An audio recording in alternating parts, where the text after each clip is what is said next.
Dear, welcome to this lecture series on Maxwell's equations। आज जो हमारा टॉपिक है इट्स एम्पियर्स लॉ। एक्चुअली एक प्रॉब्लम हो गई है, मैंने पूरा वीडियो बना लिया था जैसे मैं बना लेता हूँ। I am writing while explaining the things, but जब मैंने एंड पे आज वीडियो देखा, रिकॉर्डिंग तो हो रही थी स्क्रीन रिकॉर्डिंग, बट उस पर वॉइस रिकॉर्डिंग मैंने ब्लॉक की थी कल। I don't know, I was setting में कुछ कर रहा था मैं कल, अब मुझे आज याद ही नहीं रहा है मैंने सेटिंग चेंज की थी। सो ये दिक्कत आ गई है। आई एम हैविंग ओरिजिनल वीडियो जो कि मैंने बनाया था 40 मिनट्स का था ये, बट दिक्कत अब ये है कि उसमें वॉइस नहीं है। But thanks to almighty that notes है, नोट्स सेव थे मेरे पास। सो मैं अब नोट्स से ही एक्सप्लेन करूँगा आज का टॉपिक, ठीक है। So the first thing that we will gonna cover is Ampere's law. फिर हम कंटिन्यूटी इक्वेशन देखेंगे, then paradox of charging the capacitor, फिर displacement current. So let's start by Ampere's law. See, Ampere's law जो है, for example मेरे पास कोई current है, current I am having this, I am having wire जिसमें current I flow हो रही है। तो पॉइंट पी पे which is eight a distance of R from this wire, तो मैग्नेटिक फील्ड कितना होगा यहाँ पे, it's given by this equation. Magnetic field at point P is mu naught over 4 pi 2I/r। This is the magnetic field at this point P.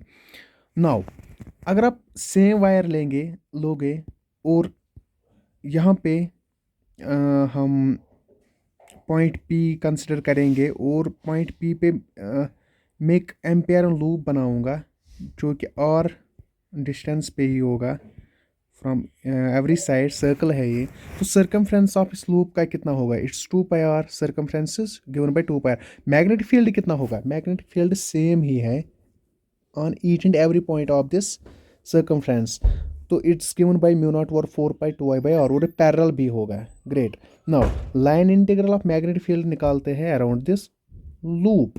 Line integral is given by line integral of b dot ds। Line integral of b dot ds, what's my b, it's mu naught over 4 pi 2I/r into what's my ds, ds is the circumference, it's given by 2 pi r. After doing cancellation here, my line integral came out to be mu naught I. Mu naught I is the uh, line integral of this ampere loop. So my general conclusion जो है, line integral of magnetic field around the loop b dot D S is given by mu naught into current enclose. Current enclose कितना हो रहा है इस loop में, current कितनी enclose हो रही है इस लूप में। So it's given by this very equation and it's called amperes law. So my Ampere's law is line integral of b dot ds is equal to mu naught into current enclosed. So this is my Ampere's law that the line integral of magnetic field around some loop having circumference say 2 pi r, yeah, integral ds, it's mu naught into current enclosed. Now suppose karo aap that I am having some surface s, ठीक है ना, surface area s है और boundary है c। यहाँ पे current density जा रही है जो कि हमने लास्ट टॉपिक में भी किया था। Current density is J। What's my current density, current over area. So line integral of current density into area is my total current. So if you take any closed curve C in a region wire current और flowing, the total current जो कि flow हो रही है from the surface, it's given by line integral of surface integral J dot D A. So जो current flow out हो रही है from this surface, it's given by surface integral of J dot D A. अब यहाँ पे इस equation को मैं मॉडिफाई कर सकता हूँ, मैं I के बदले surface integral J dot D A लिख सकता हूँ। सो मैंने लिखा I am having Ampere's law, line integral B dot D S is equal to mu naught I, it's mu naught surface integral J dot D A, और मैंने आपको बताया कैसे लिख सकते हैं। Okay, now we have Stokes theorem क्या है हमारा? Line integral of some vector field F around the loop D S is equal to surface integral curl F dot D A. So मैं ऊपर वाली इक्वेशन, इस इक्वेशन को लिख सकता हूँ curl of B equal to mu naught J by Stokes theorem.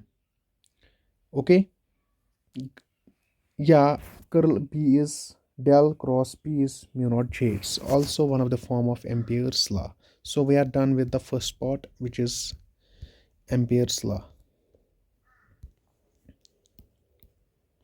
Okay, now continuity equation. देखो, मेरे पास जग है, गिलास है, इसमें पानी है, आपने कुछ पानी पिया इसमें, ठीक है ना? तो जग में पानी कितना बचा, या जग में पानी कितना कम हुआ? जितना आपने पिया उतना कम हुआ। यही है मेरी continuity equation. If the charge in some region changes then exactly that amount of charge must have passed in or out through the surface. या आपने गिलास में ही कुछ पानी डाला, तो पानी कितना ज़्यादा हुआ गिलास में जितना आपने डाला। That's also the continuity equation. So the charge किसी वॉल्यूम में, charge in some volume is given by Q of T equal to volume integral rho D V. Rho is q over a, q over v. So charge is volume integral rho dv. Rho is charge density. Current flowing through the boundary S is given by surface integral j dot da, जो कि मैंने ऊपर यहाँ पे आपको बताया है। Okay, local conservation of charge क्या है फिर? Change of Q, rate of change of q is given by the negative of the current flowing through the surface. So ड्यू और डी टी ऑफ क्यू को मैं लिख सकता हूँ volume integral del rho over del T D tau. कैसे? From this equation it's given by surface integral J dot D A को मैं ऐसे लिख सकता हूँ बाय डाइवर्जेंस थ्योरम।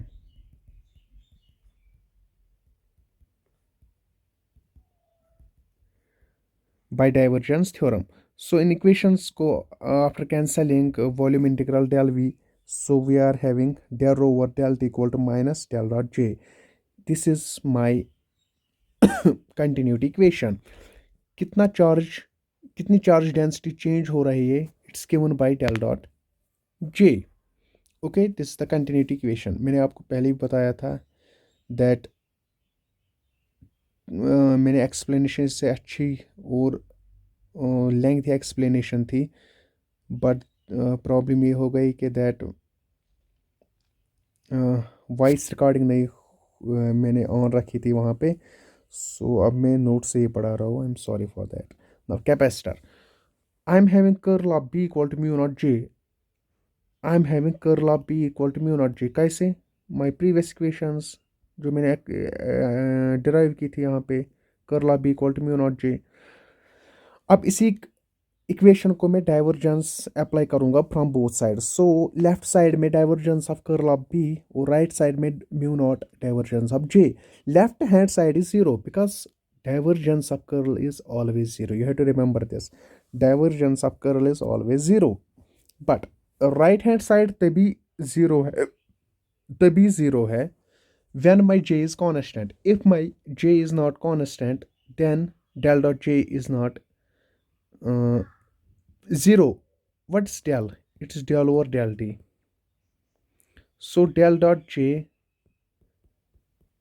तभी zero है if j is constant. Constant का डेरिवेटिव जीरो होता है। So there is some inconsistency between left hand side and right hand side. Left hand side में तो हमेशा जीरो है, मगर राइट हैंड साइड हमेशा जीरो नहीं है। ये तभी जीरो है when j is constant. If j is not constant, then right hand side is not zero. Okay, let's move to this figure first. मेरे पास कैपेसिटर प्लेट्स दो है। These two are my capacitor pellets and connected with battery having voltage V. तो current flow जो हो रहा है circuit में it's I. I is the current flowing through the circuit. Now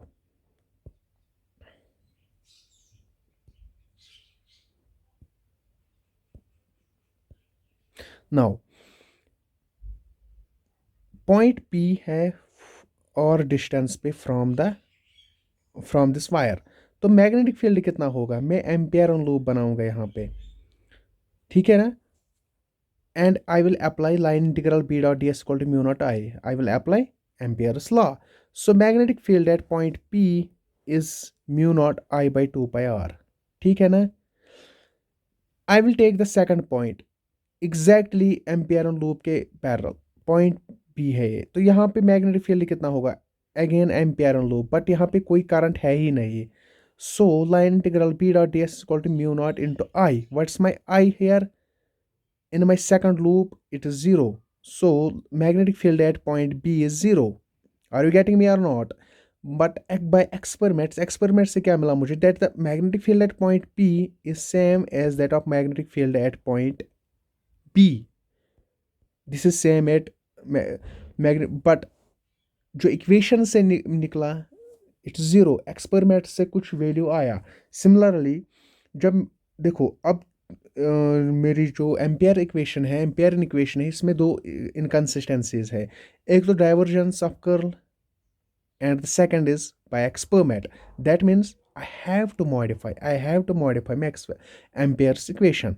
सो मेरे पास जो कंटिन्यूटी इक्वेशन है it's del dot J equal to minus del over del t. Gauss's theorem मैंने पहली लेक्चर में पढ़ाया है. It's del dot E equal to rho over epsilon naught. मैं कंटिन्यूटी इक्वेशन में रो की जगह डालूंगा epsilon naught del dot E. So it's my del dot J equal to minus del over del T. Rho what's my rho, epsilon naught del dot E. So it's minus del dot epsilon naught del over del t. So my continuity equation is del dot j equal to minus del dot epsilon naught del over del t. But I have curl of magnetic field is mu naught j. So देखो यहाँ पे जो j है, so del dot j अगर आप देखोगे यहाँ पे what's my j, it's epsilon naught del e over del t, ठीक है ना. सो मैं कंबाइन करूँगा. देखो मेरे पास इक्वेशन है Ampere's equation, curl of magnetic field is mu naught J, curl of magnetic field is mu naught J. तो मैं कंबाइन इस जे के साथ करूंगा ये वाला जे भी. I will combine this equation. So my final curl of B is equal to mu naught J plus mu naught epsilon naught del over del T, ठीक है ना. The changing electric field induces magnetic field. Are you getting me or not? Good. So this is my final equation फिलहाल के लिए. Applying divergence to above equation. Now जो मेरी ये equation है इसमें divergence apply करेंगे. करो. Divergence of curl of B is 0. It's mu naught divergence of J plus mu naught epsilon naught divergence of del over del T. Mu naught divergence of J plus mu naught epsilon naught ऐसे ही del dot divergence of del E over del T. क्या divergence of del E over del T is del dot J over epsilon naught from here, from this equation, continuity equation, modified continuity equation. यहाँ पे cancellation हो गई और 0 equal to 0. That means this equation फिलहाल के लिए consistent है. Extra divergence kill off हो गया है with the previous one. पिछले जो unmodified थी वहाँ पे लेफ्ट हैंड साइड 0 था बट राइट हैंड साइड पे कंडीशंस थे. यहाँ पे कंडीशंस नहीं, यहाँ पे राइट हैंड साइड भी 0 ही निकल के आ रहा है मेरा. That means curl of magnetic field is mu naught J. अभी तक इतनी ही इक्वेशन थी, इतनी ही equation. Now it's mu naught J plus mu naught plus J D.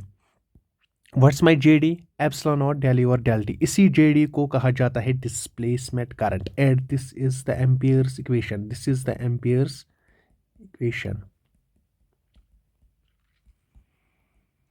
This is my Ampere's equation and my JD is here, displacement current. See, for capacitor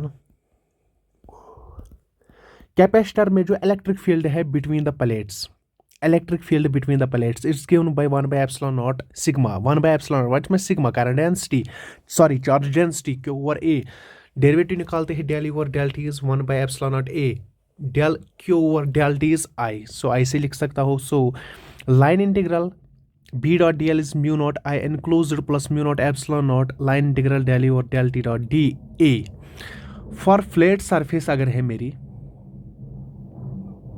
this flat surface, यहाँ पे electric field constant है, very नहीं होता है eight point P. यहाँ पे point P पे electric field very नहीं होता है, so this term is zero. then line integral b dot dl, then magnetic field at point p is given by mu naught I by 2 pi r. again यहाँ पे magnetic field at point p is mu naught I by 2 pi r. यहाँ पे at point b, यहाँ पे electric field very होता है। कैसे होता है? यहाँ पे एक्यूमुलेट चार्जेस होते हैं। क्या होते हैं? चार्जेस होते हैं एक्यूमुलेट यहाँ पे, and it's because of that del u or del t is not zero for this balloon shaped surface. Line integral del u or del t dot dA is I by epsilon naught. कैसे? From this I by epsilon naught. Line integral b dot dl is equal to mu naught epsilon naught line integral del u or del t dot dA. तो after doing some calculations, magnetic field at point P जो निकला, it's mu naught I by 2 pi r. It's very same जो P point पे है। Magnetic field B पे और P पे same है, जो कि अब मुझे मॉडिफाइड एम्पियर्स इक्वेशन से आया है या डिस्प्लेसमेंट करंट से आया, and it's consistent with my experiments. Not only this, divergence of curl के साथ भी ये कंसिस्टेंट है। सो माय फाइनल इक्वेशन जो है मेरी, it's curl of, I am sorry कि जो ओरिजिनल वीडियो है उसमें वॉइस रिकॉर्डिंग नहीं थी। So curl of magnetic field is mu naught J plus J D. It's curl of magnetic field is mu naught J plus mu naught epsilon naught del E over del T.